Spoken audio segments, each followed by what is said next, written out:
Então, pessoal, semana passada a gente estava falando sobre os meios de cultura que são utilizados para o crescimento dos micro-organismos. O intuito, então, do meio de cultura é fazer com que o micro-organismo cresça, que foi coletado na amostra biológica, para posteriormente ser utilizado outras técnicas de identificação para poder fazer a sua identificação e, por fim, fazer o antibiograma. Então, pessoal, a gente falou para o da semana passada sobre o H-Time de chocolate. A gente viu que ele é um meio seletivo e rico, que permite com que cresçam micro-organismos fastidiosos, como Neisseris gonorreia e Neisseris meningitidis. Ele vai crescer apenas esses indivíduos, esses dois gêneros. Ou, perdão, esse único gênero, né, que é o gênero Neisseria e as espécies gonorreia e meningitidis.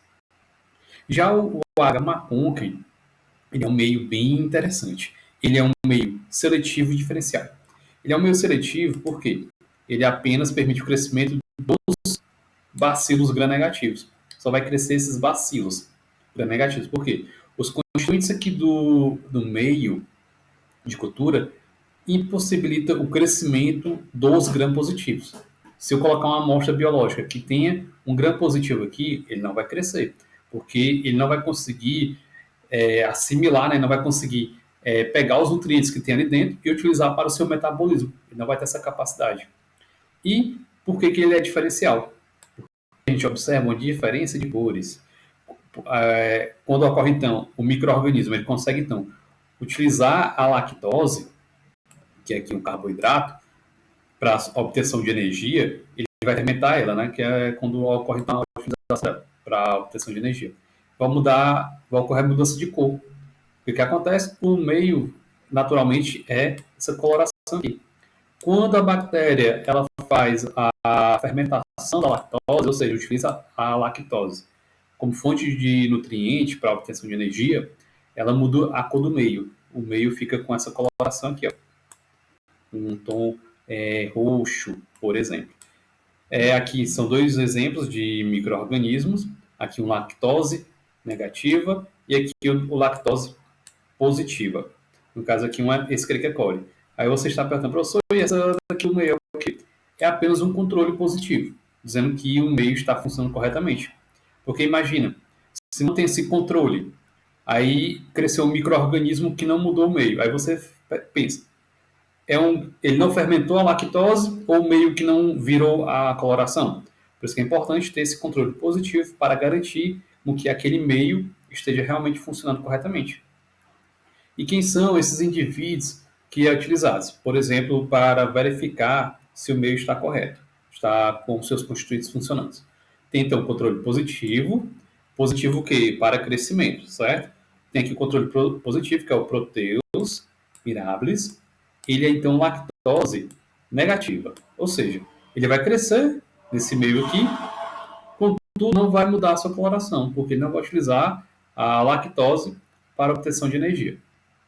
Depois, eu tenho aqui um controle positivo também de crescimento, que é a Escherichia coli. A Escherichia coli ela é um bacilo que pode estar envolvido em doenças diarreicas. No caso aqui, ele é lactose positiva. Por quê? Ele vai utilizar a lactose, fermentar ela e vai mudar a coloração para esse tom aqui roxo, certo? E um controle negativo de crescimento é quem? O Staphylococcus aureus. Por que ele é um controle negativo de crescimento? Porque ele é um gram positivo. Espero que, quando eu coloque, introduza, né, um gram positivo no H. maconchi, esse H aqui, eu espero que não haja o crescimento de nenhum gram positivo. Porque se ocorrer o crescimento de algum gram positivo, quer dizer que o meio não está funcionando corretamente. Isso pode prejudicar toda uma cadeia de identificação. Por isso que é importante ter esses controles para garantir a funcionabilidade do meio de cultura. Tudo bem? E aqui, pessoal, nessa slide, é apenas mostrando aqui, ó, temos aqui.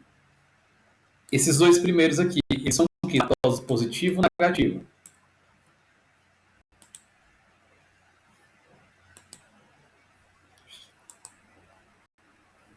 Hein? Lactose positiva ou lactose negativa? Esses dois aqui de cima. Ninguém? Ó, vou voltar aqui para o slide aqui de cima. Quando ocorre a mudança do meio de coloração, ele é lactose positiva. Quando o meio permanece igual, ele é lactose negativa, certo? Quando o meio fica normal, ele é lactose negativa. Quando o meio muda de coloração para um tom mais escuro, próximo do roxo ou avermelhado, é lactose positiva. Voltando aqui no slide. Agora, a gente observa o quê? Que esses dois de cima são o quê? Lactose positiva ou lactose negativa?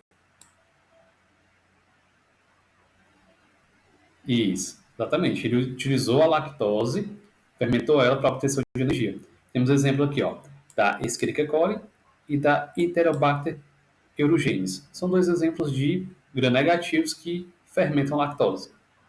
Aqui embaixo, temos exemplos, três exemplos. Aqui temos o Proteus vulgaris e Salmonella typhimurium. O que acontece? A gente observa o quê? Ocorreu o crescimento, né, das bactérias aqui nesses dois meios. Contudo, o meio permaneceu igual. Não ocorreu a mudança de coloração. Logo, são lactoses negativas. Só um instante aqui, pessoal, mandar uma tossida.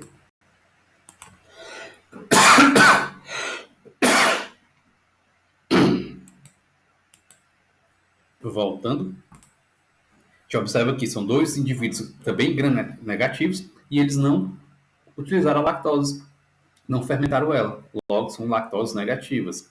E aqui temos um controle, né? Staphylococcus aureus. A gente não observa a presença de colônias, logo, ele não cresceu neste meio. Se indica, então, que esse meio está funcionando.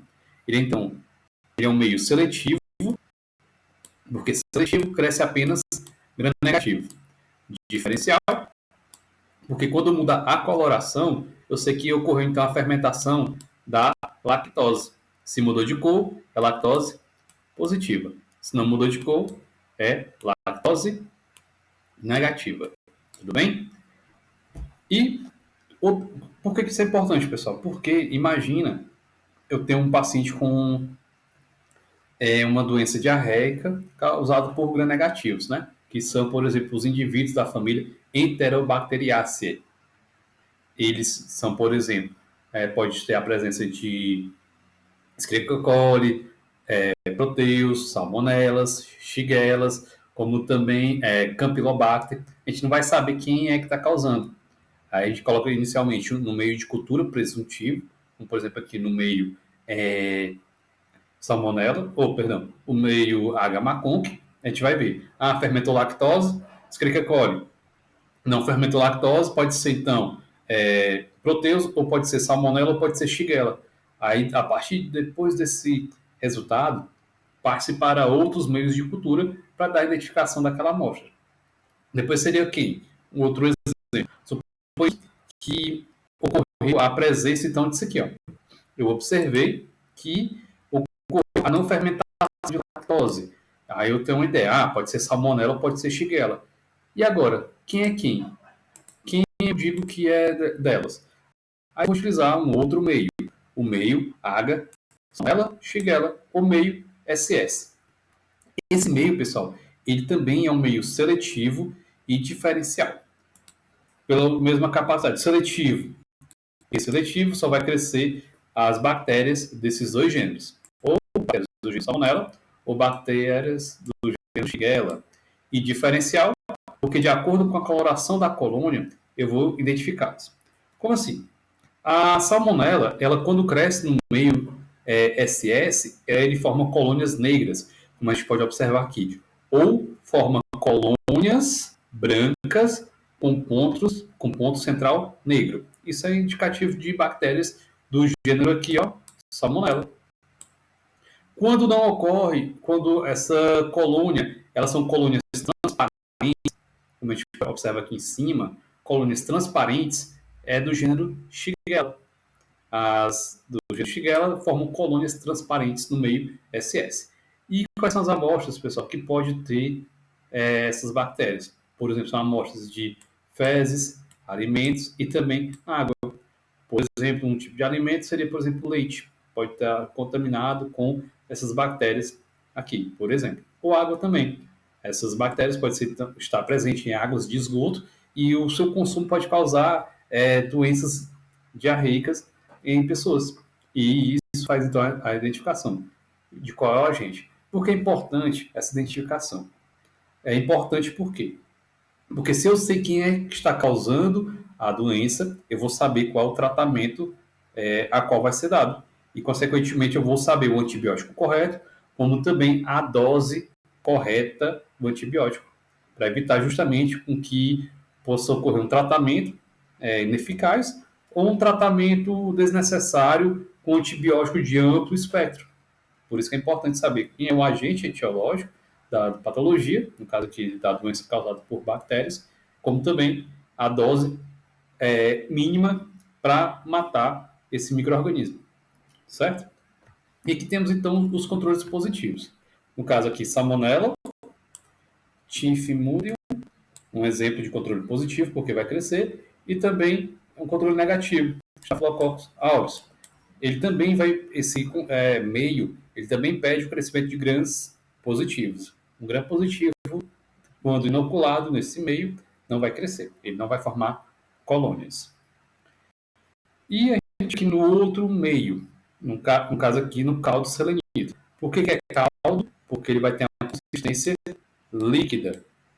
Esse caldo selenito, pessoal, ele é utilizado, ele é um meio aqui seletivo, justamente para duas bactérias, novamente a Salmonella e Shigella.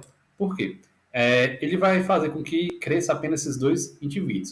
Porque, como eu já falei anteriormente, tem infecções bacterianas que causam diarreia.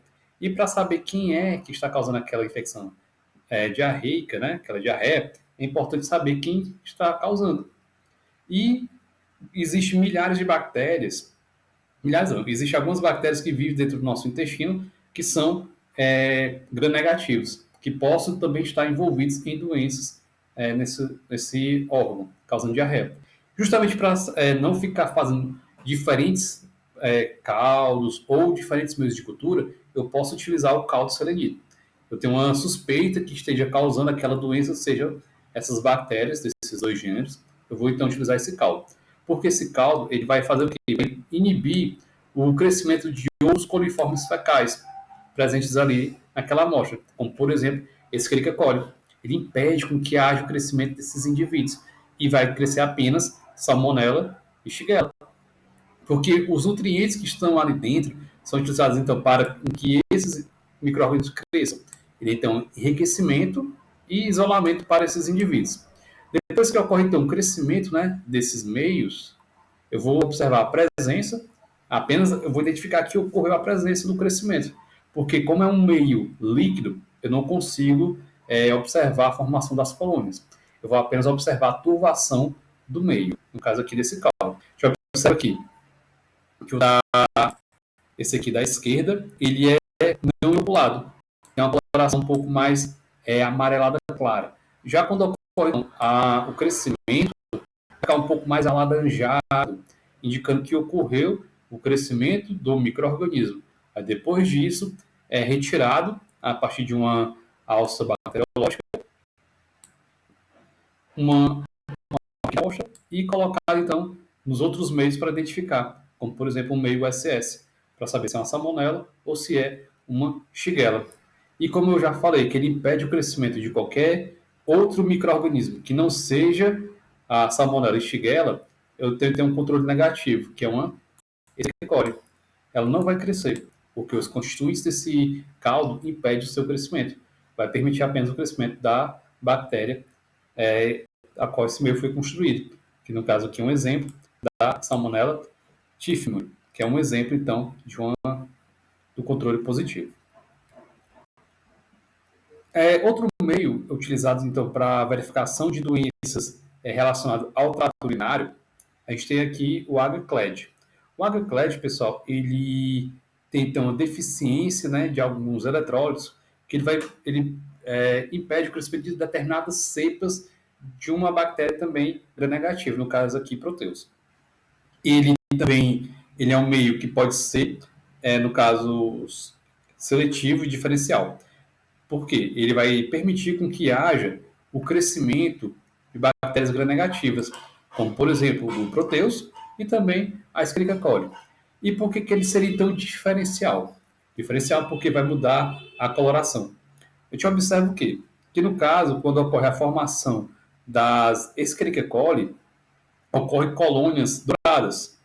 Observa aqui, ó, formação dessas colônias douradas. Já quando ocorre o crescimento do Proteus, ele vai formar colônias azuladas, como a gente observa aqui. Ocorreu o quê? O que a gente observa? Que a bactéria não teve também a capacidade de fermentar a lactose que está presente nesse meio. No caso aqui, o Proteus, ele não utilizou lactose. E qual seria então o crescimento negativo? É quando inoculado não ter nenhum micro-organismo. Ou seja, eu não vou, se eu utilizar então esse meio e não crescer nada aqui, realmente não teve a presença de micro-organismos naquela amostra. Tudo bem? Ele é muito utilizado para verificar, pessoal, infecções urinárias causadas por gram-negativos, certo? No caso aqui de amostras urinárias. E, por fim, para finalizar, a maioria dos meios de culturas que são utilizados na microbiologia, temos um meio Lowest Jensen. Esse meio aqui, pessoal, ele é seletivo para o isolamento de micobactérias, no caso da Mycobacterium tuberculosis. Ele não é utilizado para outra micobactéria, como, por exemplo, a Mycobacterium leprae. A Mycobacterium leprae, ela não tem um meio de cultura para ela, porque não conseguiram até hoje criar esse meio. O meio que é utilizado, uma forma que é utilizada para verificar se aquele paciente tem a Mycobacterium leprae é inocular a amostra do paciente em tatus, porque os tatus fornecerão então um ambiente adequado para o crescimento dessa bactéria. O meio artificial até hoje não foi então conseguido fazer a sua confecção. Esse meio, pessoal, ele para observar então o crescimento do micro-organismo demora cerca de até 3 meses. A Mycobacterium tuberculosis ela tem um crescimento muito lento. E então, quando a gente observa aqui, ele é um meio utilizado em tubo e é um meio inclinado, que a gente observa aqui a presença da inclinação. Como é que é feito então? Pega-se a amostra do paciente e depois de feito então a coloração inicial, que é a coloração de Ziel-Nielsen, eu vou fazer então o meio de cultura.